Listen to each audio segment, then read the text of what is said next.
বন্ধুরা তখন প্রায় সকাল 7টা বাজে, আমাদের 6:30টার মধ্যে পুজো দেওয়া কমপ্লিট হয়েছে ভালোভাবে। আর এখানে দেখো জাস্ট ভিড় দেখো বন্ধুরা, আর ভিউটা কত সুন্দর। তখন বেশ গরমও পড়েছিল, আর লোক কি এখানে তোমাদেরকে দেখিয়ে দিলাম। আর এখানে ধূপ মোমবাতি দেওয়া নিষেধ আছে, এই যে তোমাদেরকে দেখানোর চেষ্টা করছি কেমন ভিড় হয়েছে দেখো বন্ধুরা। আর আমরা কিন্তু সকাল সকাল পুজো কমপ্লিট দেওয়া হয়ে গেল, আমাদের বেশ মনটাও ভালো লাগলো। এরপরে আমরা কিন্তু শ্মশানের মধ্যে ঢুকে পড়েছি। আর এখানে মায়ের চরণ আছে, গোলাপ দিয়ে জল দিয়ে পুজো দেওয়া হয়, সেটাও আমাদের দেওয়া হয়ে গেল বন্ধুরা। আর এখানে তোমাদের মাকে দেখিয়ে দিলাম, এই যে এটা হলো শ্মশানকালীর মা। আর তোমাদের এই ভিডিও কেমন লাগলো কমেন্টে অবশ্যই জানাবে।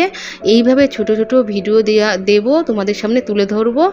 আর তোমরা অপেক্ষা করে থাকো নেক্সট ভিডিওর জন্য। তো বন্ধুরা এটা হলো শ্মশানের এক সাইড।